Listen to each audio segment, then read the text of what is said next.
감사합니다. 네, 하나님 말씀 보겠습니다. 요한복음 21장을 다시 우리 한번 펼치고 이미 두세 번 읽었던 본문이니까 조금 뒷부분만 읽도록 하겠습니다. 요한복음 21장 15절로 19절 교독에서 읽도록 하겠습니다. 그들이 조반 먹은 후에 예수께서 시몬 베드로에게 이르시되 요한의 아들 시몬아 내가 이 사람들보다 나를 더 사랑하느냐 하시니 이르되 주님 그러하나이다. 내가 주님을 사랑하는 줄 주님께서 아시나이다. 이르시되 내 어린 양을 먹이라 하시고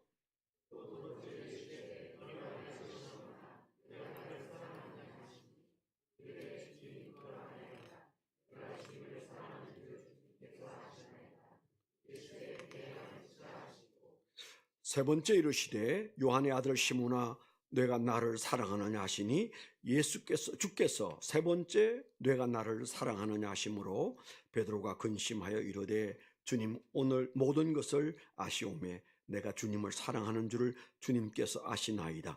예수께서 이르시되 내 양을 먹이라.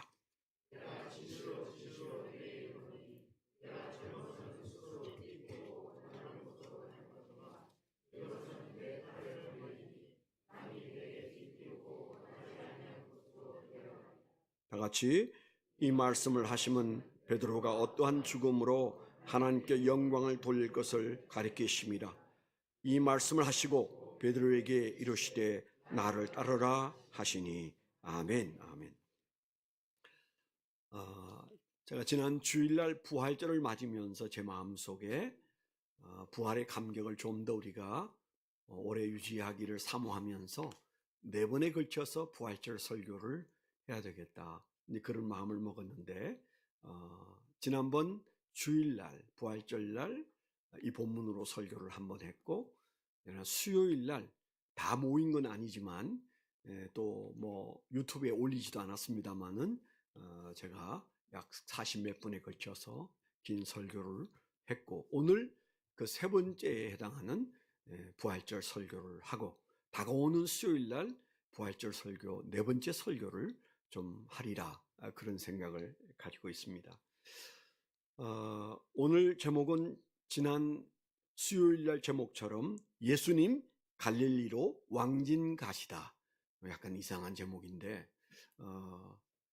예수님께서 갈릴리 왜 가셨냐라는 질문에 제 마음속에 묵상으로는 가장 큰 감동이 왕진 가셨다.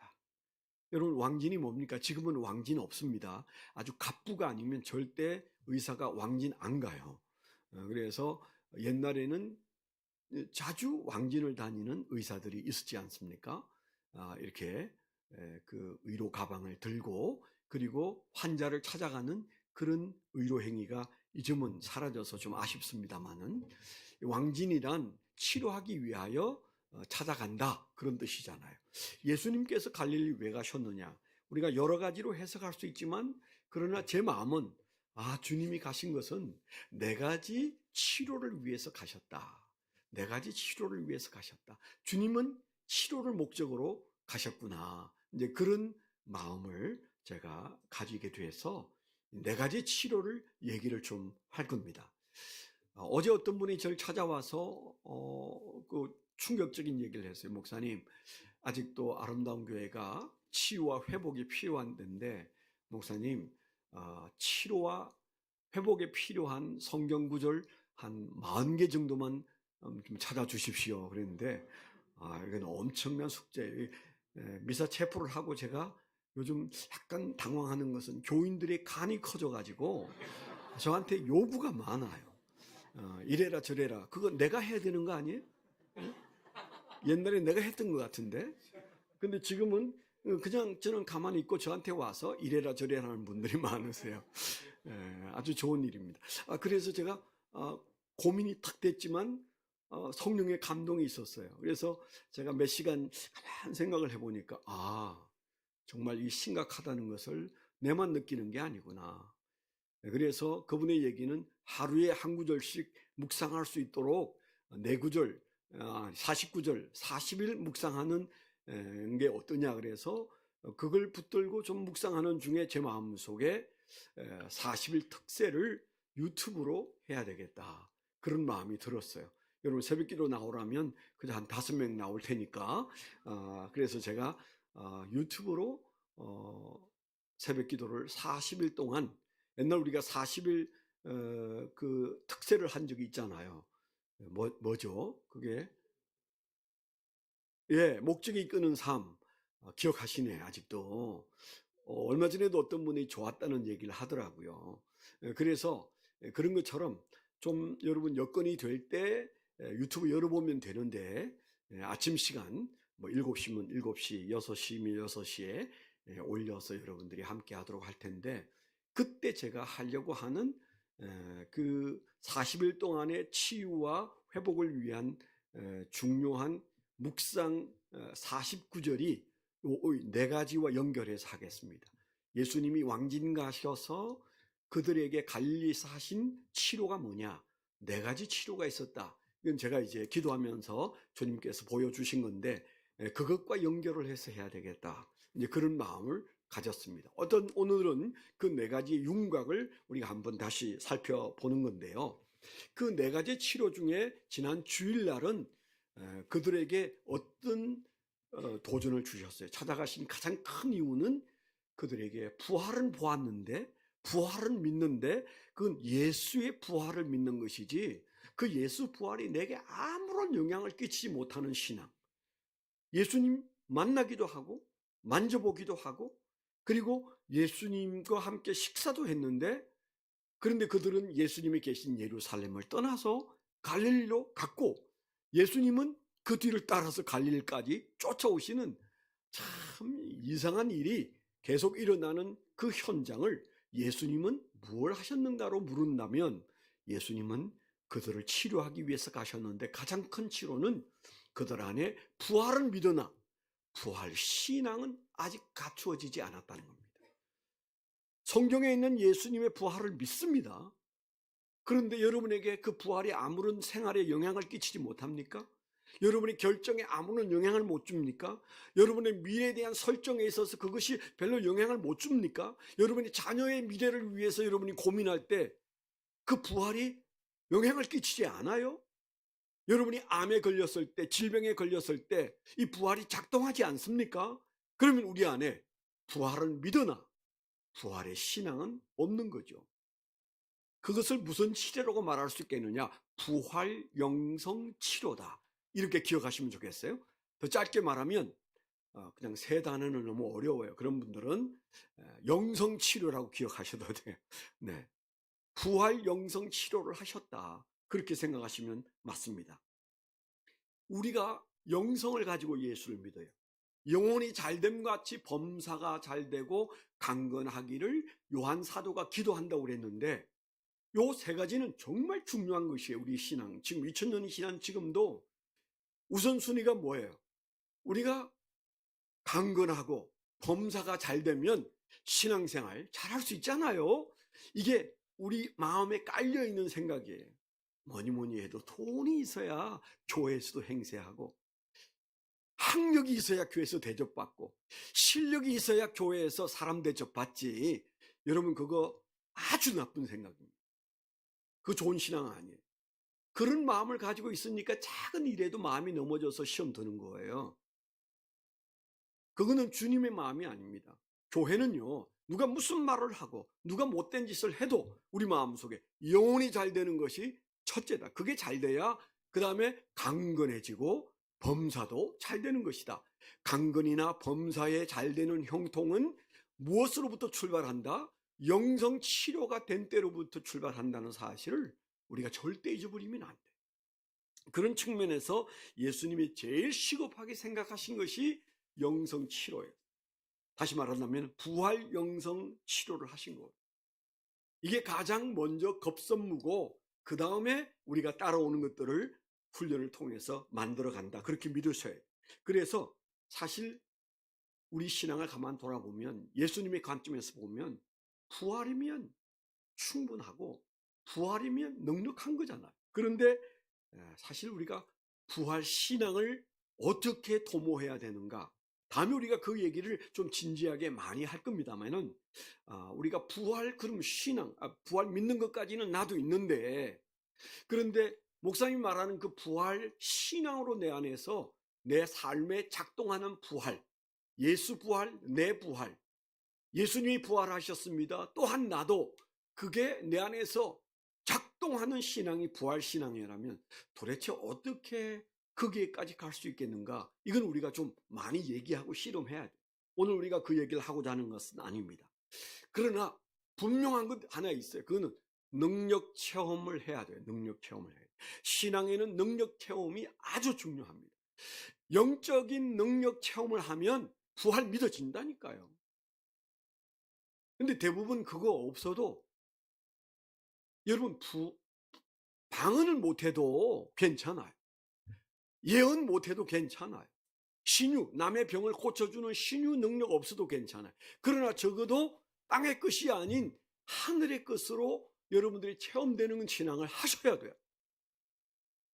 자꾸만 머리를 짜내가지고 믿으려고 애쓰는 것, 그 피곤하지 않으세요? 저도 그렇게 믿다가 어느 날 능력 받으니까 그냥 모조리 바뀌더라고요. 다 바뀌어요. 다 바뀌어요.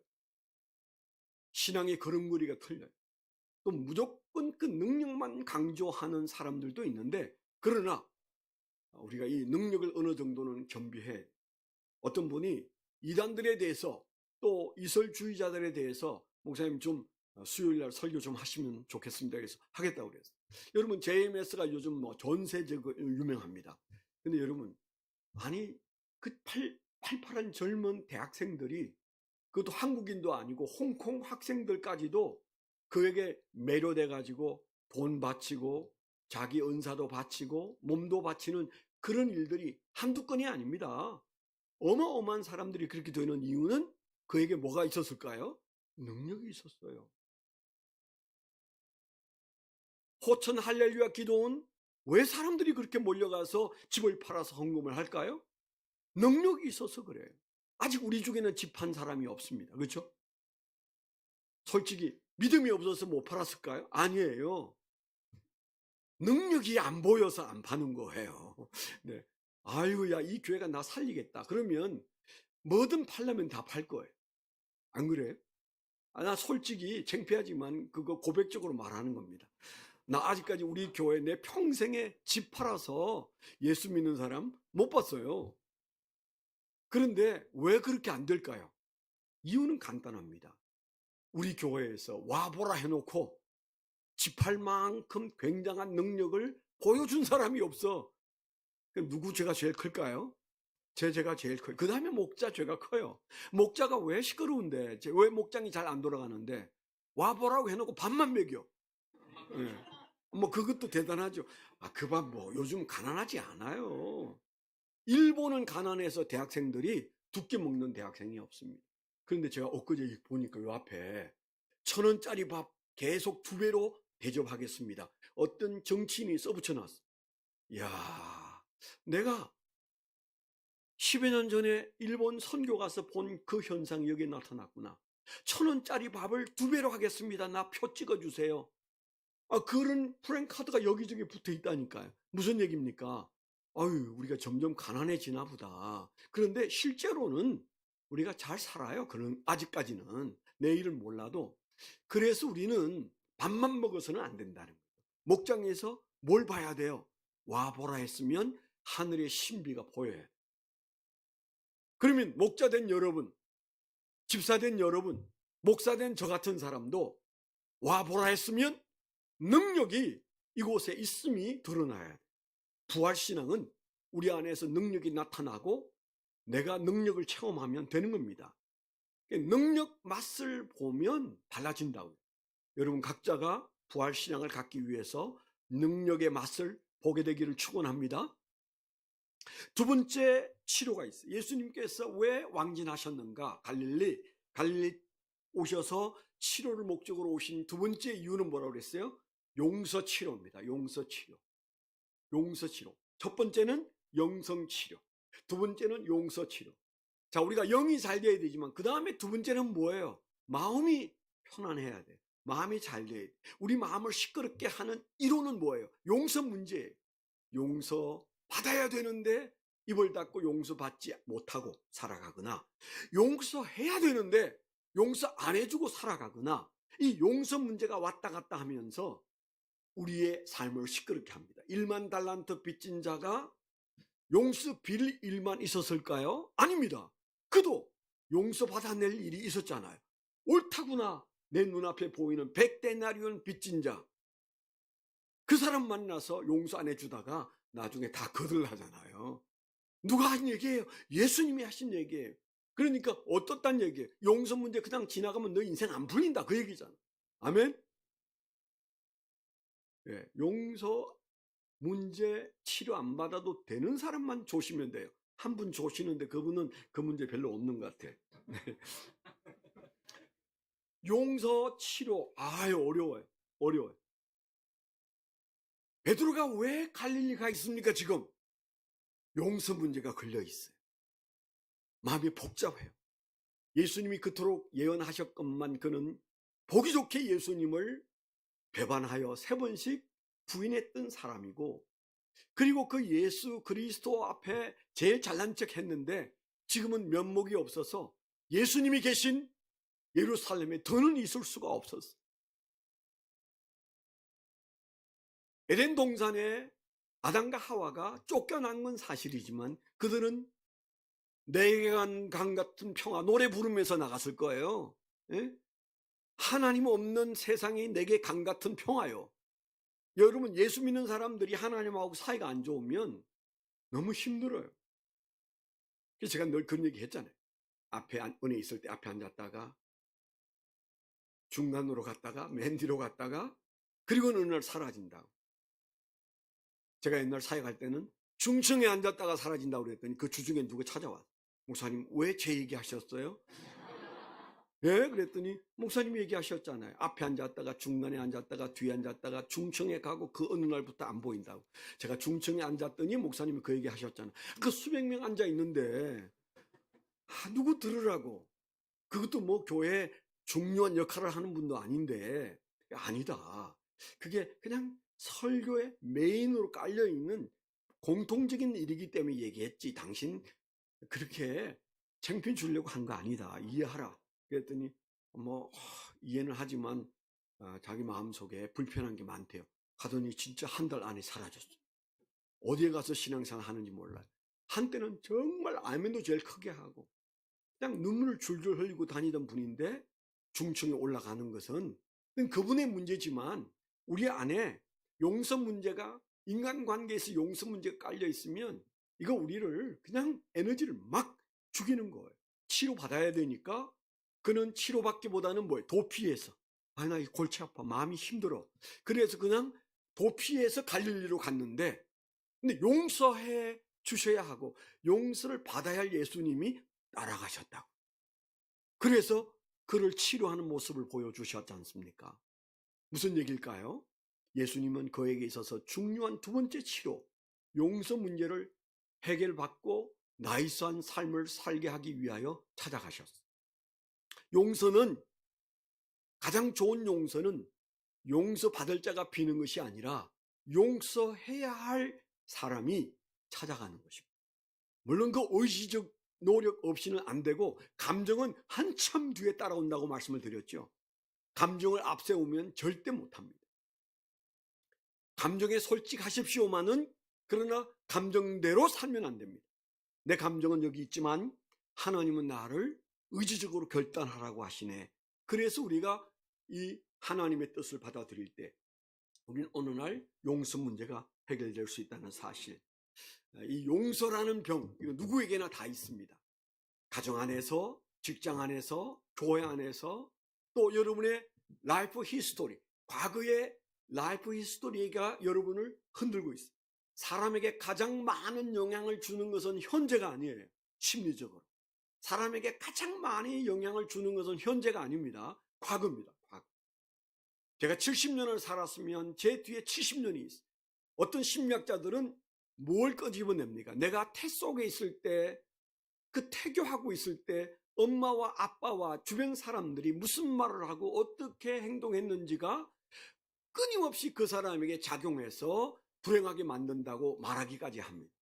뭐 어떤 사람은 그걸 더 끄집어내서 가게에 흐르는 저주가 있어서 그게 당신을 못 살게 군다 이렇게도 말하는데, 그건 좀 지나친 얘기일 수도 있습니다. 그렇지만은 분명한 것은 우리의 과거가 오늘을 붙잡고 흔들어대면 어려워요. 그 무엇이 우리를 흔들어댈까요? 과거의 용서 문제, 해결하지 못한 문제, 그걸 우리가 하나님 앞에서 해결하고, 그리고 사람 앞에 나아가서 양심 청결하고, 그리고 의지적으로 선택하고, 그런 역사가 우리에게 일어나기를 축원합니다. 세 번째 치료가 있어요. 예수님께서 갈릴리 왕진 가신 세 번째 이유, 세 번째는 결핍 치료입니다. 결핍 치료. 자, 잊어버렸을 테니까 다시 합니다. 영성 치료, 두 번째는 용서 치료, 세 번째는 결핍 치료. 세 가지 다 합니다. 시작.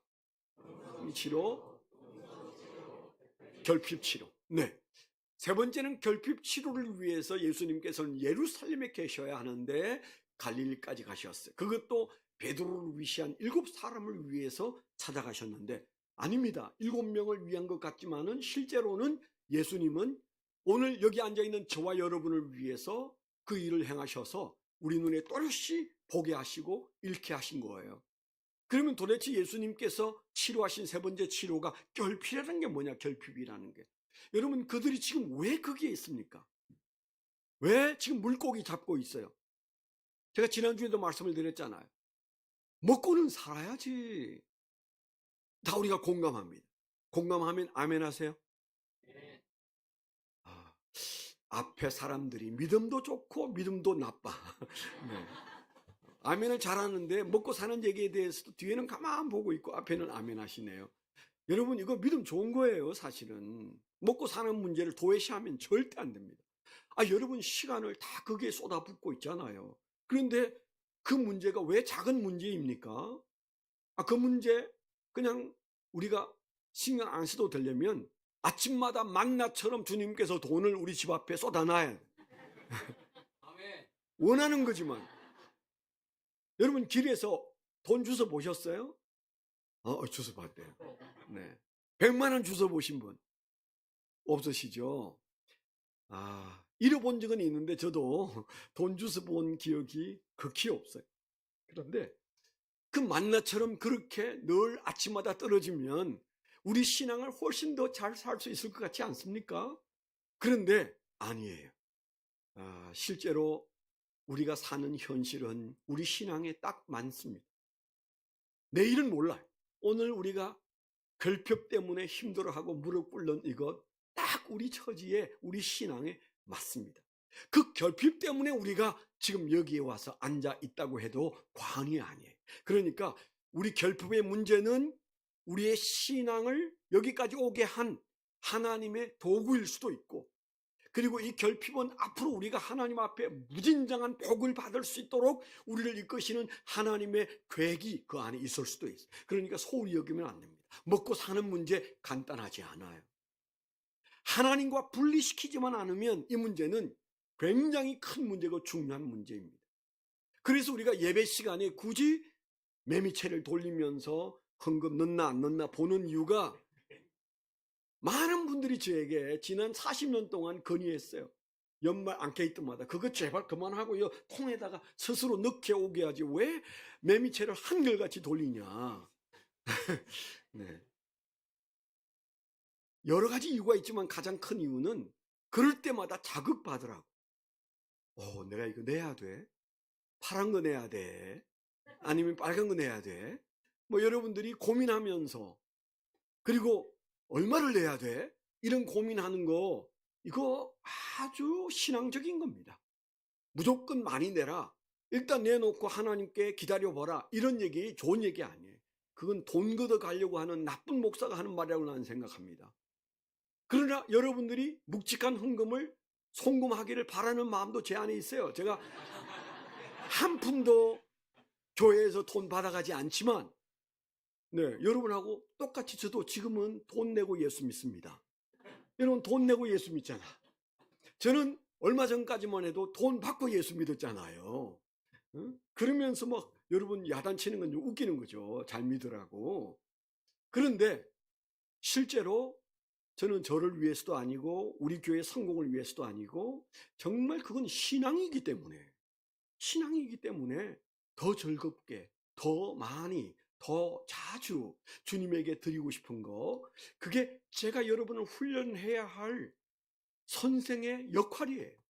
제자 훈련 다른 거 아닙니다. 아낌없이 주님에게 드릴 수 있는 마음을 여러분들이 키워간다면 그게 제자 훈련 성공이지 뭐 다른 거 없어요. 나중에 목숨까지도 기꺼이 드리고 싶은 마음이 우리 안에 일어나야 되는데 그 훈련을 우리가 하고 있다고 생각한다면 결핍이 우리에게 있다는 것은 신앙에 있어서 아주 중요한 건데 그때 베드로가 야 먹고 살아야 되겠다. 이제 그렇게 믿었던 예수님도 이제 우리하고 간격이 벌어졌고 그분이 우리 먹여 살릴 것 같지도 않고 이제 살아야 되는데 가정을 지켜야 되는데 나 가야 돼. 그래서 그가 가서 뭐라고 그랬어요? 우리가 읽은 말씀에 보면 물고기 잡으러 가노라 그랬잖아요. 그가 아예 수제자가 한 말입니다. 나 물고기 잡으러 가요. 그 말은 뒤집으면 나 먹고 살아야 되겠어. 나 갈래.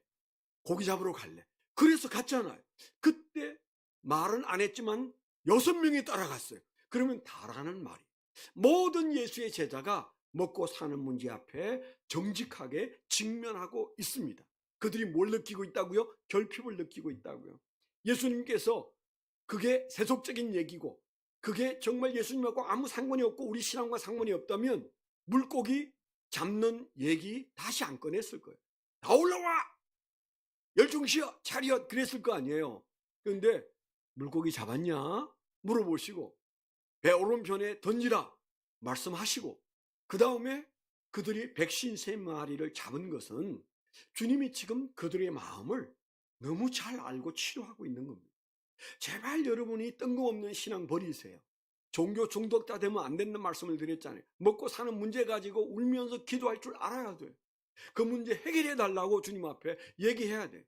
내가 아무것도 한 것도 없는데 뭘 돈 달라고 해. 이거는 신앙이 아직 저 바닥에 있다는 얘기입니다. 진짜 신앙이 좋은 사람은 그것까지도 주님과 의논해야 되는데 주님이 그 문제 해결하려고 찾아오셨다. 우리가 늘 목말라 하지만은 교회에서는 말하기 힘들어하는 이 먹고 사는 문제부터 시작해서 내 결핍을 주님이 아신다. 여러분 그 결핍을 주님이 해결할 수 있는 줄 믿게 되기를 축원합니다. 시편 23편에 결핍의 덩어리였던 다윗이 뭐라고 고백합니까? 여호와는 나의 목자시니 내게 부족함이 없으리로다. 예수 때문에 내 결핍의 문제가 해결됐습니다. 나는 8명의 형제 중에 가장 비천한 자인데 그런데 하나님께서 나에게 목자 되어 주셨으므로 나는 목마를 일 없고 배고플 일 없고 그리고 이리에게 먹힐 일이 없으니 내 결핍이 해결되었습니다 주님. 그래서 그가 그 시를 썼잖아요. 뭐 그 시가 멋있어서 좋아하는 거 아니에요. 그 고백이 멋있기 때문이에요. 그 고백은 주여 목자 되신 예수님 때문에 내 결핍의 문제를 내려놓았습니다. 아멘. 우리가 결핍의 문제를 해결하면요 사람이 달라지게 돼 있어요. 없어도 당당하게 돼 있어요. 비굴하지 않습니다. 그런 의미에서 우리가 도대체 얼마나 가져야 당당할 수 있겠어요? 꿈 깨세요. 여러분들이 애써서 벌 긁어 모아서 당당하기까지는 시간이 많이 걸릴 겁니다. 왜 이런 말을 할까요? 내가 40년 동안 기도했으니까. 주여 저들이 부자 돼가지고 내게 뭉툭이 돈으로 선교하게 해주십시오. 제가 제자 훈련할 때 그 얘기 했잖아요. 어떤 아주 유명한 미국의 어떤 목사님이 20명 사업가를 데리고 대전 침신에 오는 바람에 대학원 강의가 휴강하는 바람에 갔다가 그냥 돌아왔다고. 그때 제가 올라오면서 기도했다고. 아직도 단 한 명도 제 눈에 그런 분이 안 띄입니다. 그러면 희망을 좀 접어야 되지 않을까? 새로 시작하면 좀 나으려나? 현재는 싹수가 별로 없어요. 네. 뭔가 좀 보여야 되잖아요. 자, 그건 하나님이 주시면 됩니다. 그런데 그건 하나님의 몫이고 우리 마음속에 없어도 당당한 그 결핍의 영성이 해결돼야 돼. 그들에게 주님이 확 잡는 모습을 보여주시면서 그렇지. 예루살렘에 계신 예수님은 과거에도 그런 분이었는데 내가 3년 만에 너무 마음이 힘들어서 잊어버렸구나. 그물이 찢어지도록 고기를 잡게 하셨던 그 예수님을 잊어버린 채 내가 부활하신 예수님을 잊고 여기에 있구나. 얼마나 가슴을 쳤으면 그가 물에 뛰어들어서 헤엄쳐서 혼자 예수님께로 기어나왔을까요? 기어나왔다. 제 아내가 신사적인 말만 쓰시오 그랬는데 수요일 제가 밟았다고 얘기했더니 듣기 싫어하더라고요. 네. 제가 그런 말을 해서 70 넘은 사람은 무슨 말을 해도 괜찮아. 다 이해해. 제가 그런 얘기 했는데 이해하십시오. 네. 기어 나온 거 아닙니다. 헤엄쳐 나왔습니다. 네. 자, 여기에서 우리가 우리 배고픔의 문제, 또 육체적으로 추웠던 문제, 그리고 먹고 사는 문제, 이 모든 것들에 대하여 주님이 아셔서 고기 잡게 하시고 모닥불 피우셔서 추위를 이기게 하시고 굶주려서 배고픈 그들에게 이미 떡을 가져오시고 예수님이 가져오신 물고기를 굽고 계시고 그들과 함께 그들의 끝도 가져와서 주님께서 풍성하게 하신 모습이 뭐예요? 그들의 결핍에 대하여 관심이 있다는 말씀이세요. 주님이 지금 우리에게 필요한 만큼 안 주셔도 우리의 결핍을 주님은 아시는 줄 믿습니다. 그분이 능력자인 줄 믿습니다. 이게 주님이 주시는 기가 막힌 격려잖아요. 여러분 김장한 목사님을 아시죠? 그 김장한 목사님이 이제 미국 여성과 결혼을 해서 이제 한국에 나와서 수원에서 목회를 하는데 나중에 이제 빌리그레암 전도대에 통역하는 바람에 유명해졌습니다만 지금 극동방송 아직도 90인데 사장을 하고 계세요. 설교도 지금도 얼마나 찌릉찌릉 잘하시는지 그분에게서 나이를 느낄 수가 없는데 이분이 아이들을 키울 때도 그 아들 큰아들이 요셉이고 둘째 아들이 요한인데 둘 다 목사입니다. 그 큰아들의 책을 읽어보면 그 아들이 그런 말을 했어요. 제가 KBS 아침마당에서도 한번 들은 적이 있는데 그 아버지가 얼마나 지독했는지 기죽지 않고 살게 하기 위해서 이 튀기로 태어난 아들들을 훈련하느라고 아이들 야단칠 때는 혁띠를 풀어서 때렸대요.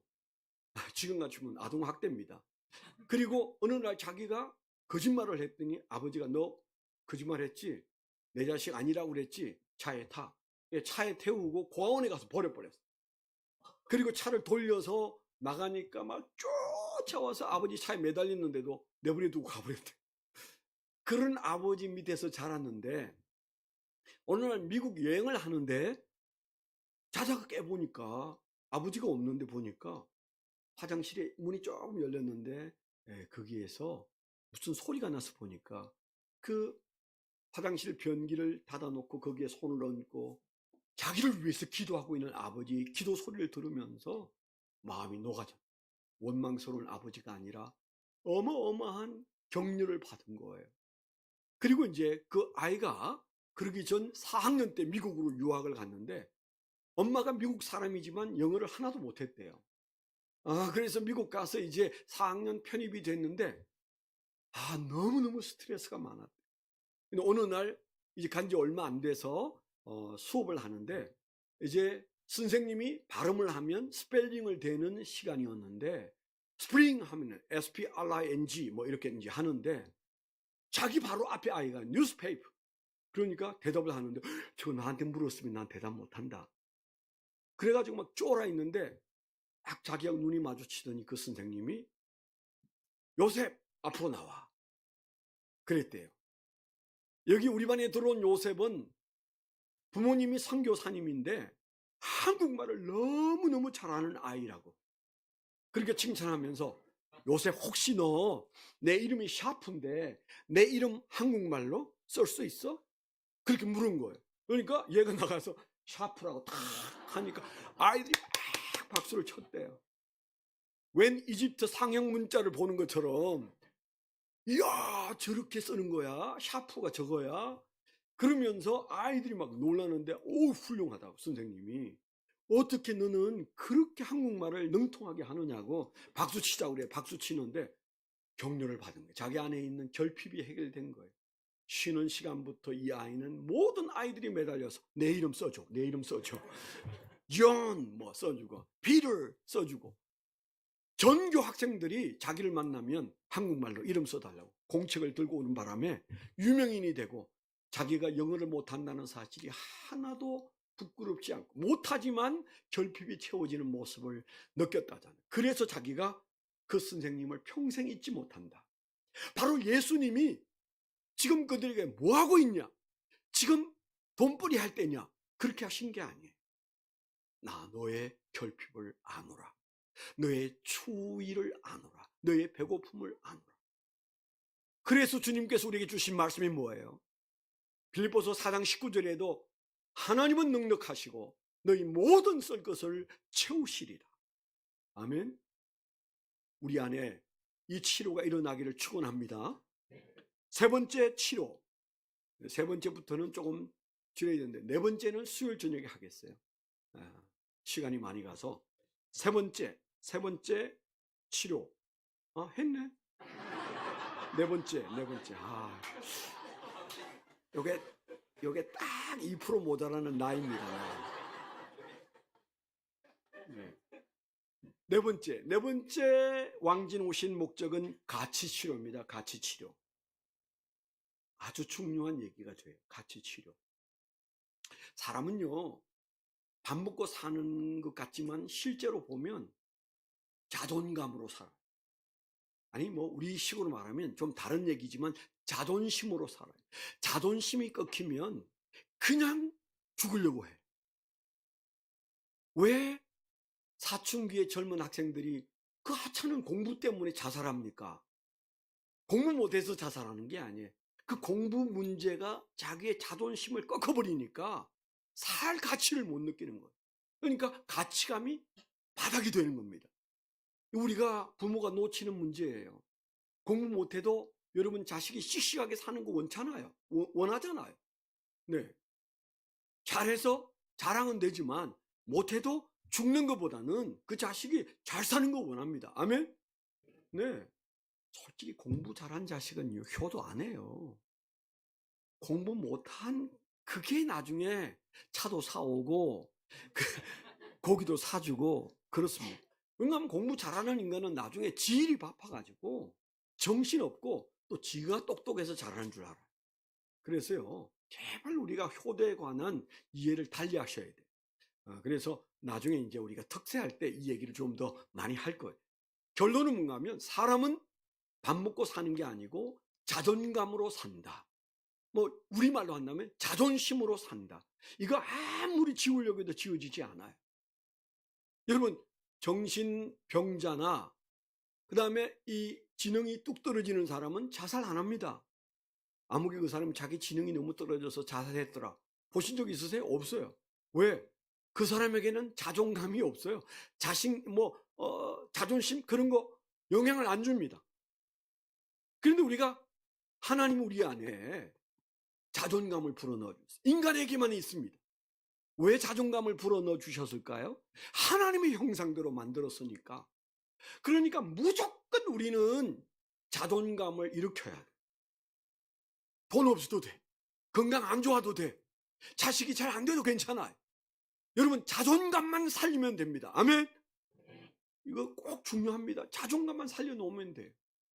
근데 우리가 보이는 게 돈이고, 보이는 게 좋은 차고, 보이는 게 좋은 집이고, 보이는 게 잘된 자식들의 모습만 들리고 보이는데 어떻게 우리가 자존감을 높일 수 있어요? 어떻게 자존심이 올라갈 수 있어요? 안 돼요.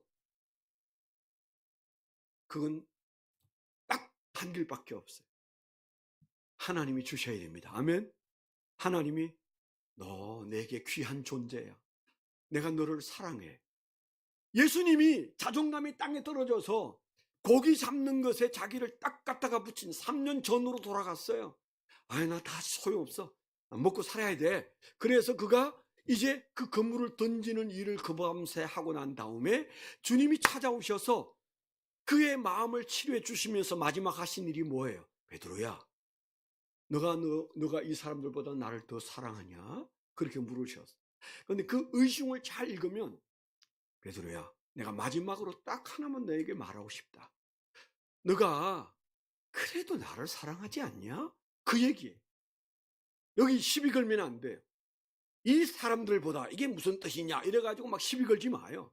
저도 시비를 많이 걸어봤는데 어떤 주석도 명쾌한 주석이 없어요. 그러니까 그 시비 걸지 말고 주님의 뜻이 뭘까를 물으면 저는 그렇게 느낍니다. 주님이 그에게 한 말은 다른 말 아니다. 야, 그래도 나 너한테 아는 거 하나 있는데 너 나 사랑하잖아. 그 사랑 어디 안 갔잖아. 그렇게 주님께서 말씀을 하신 거예요. 그러니까 주님이 지금 현재 그의 자존감을 뭘로 일으켜요? 없는 것 가지고 일으키지 않아요. 불씨가 좀 꺼져가지만은 그래도 사랑한다고 3번씩 부인한 내가 주님 사랑합니다 이렇게까지 못해요. 그렇지만은 분명한 것은 주님께서 하신 말씀 앞에 제가 주님은 사랑하는 건 사실입니다. 그렇게 대답을 하지 않았겠어요? 그랬을 때 예수님께서 그에게 그 사랑을 붙들고 자존감을 일으키기 위하여 하신 말씀이 뭐예요? 사명을 일깨워 주십니다. 내가 하던 일 이제 네가 해. 아멘. 내가 하는 나의 일을 네가 좀 붙잡아. 그보다 더 큰 자존감이 어디 있어요? 예수님이 하시는 일을 예수 사랑하니까 이제 좀 다르게 살아. 착하게 살아 이러면 아마 그는 할 말이 없었을 거예요. 근데 내가 하던 그 일, 목양 그거 네가 해야 돼. 여러분 여기 와 계신 목자 여러분, 지금 현재 목장 안 모이니까 편하긴 하시죠? 그렇다고 얘기하셔요. 편할 겁니다. 그런데 편하면 안 됩니다. 다시 그 목장 끌어지라 뭐 이렇게까지는 제가 못해요. 그러나 그 이상으로 열정을 가지셔야 돼요. 그래서 어떤 모양으로 내가 주님의 사역을 다시 튼튼히 붙잡을 것인가, 여기에서 내 자존감이 일어설 수 있는데 그런 마음을 가지시기를 축원합니다. 그래서 사실 우리는 그냥 열심히 사는 것으로 만족하면 안 돼요. 책에도 있잖아요. Good to Great. 짐 콜린스가 쓴 경제학 책이지만 제가 다 읽어봤어요. 몇 번 읽어봤어요. 멋있는 말이에요. 그가 물론 크리스찬이니까 하는 말이지만은 이 세상에 수많은 기업이 태어났다 사라지는데 100년 가는 건 몇 개 없더라. 근데 100년 못 가는 가장 큰 이유는 그냥 좋은 기업을 하려고 하는 데까지는 마음을 쓰는데 위대해지려고는 하지 않더라. 밥벌이 하더라. 그냥 밥벌이. 이왕 우리 인생을 투자해 사는 일이라면 그 일에서 위대함이 보여야 돼요. 교회 안에서도 바깥에서도. 그게 뭐예요? 주님이 지금 베드로를 향하여 말씀하시는 자존감의 문제라니까요. 여러분 마음에 그 치료 받아보세요. 인생이 달라집니다. 주님께서 우리에게 주신 4가지 치료, 그 관리에 우리가 있습니다. 주님 오늘 우리를 치료하려고 하십니다. 앞으로 우리가 이 말씀 붙들고 일어서게 되기를 축원합니다. 우리가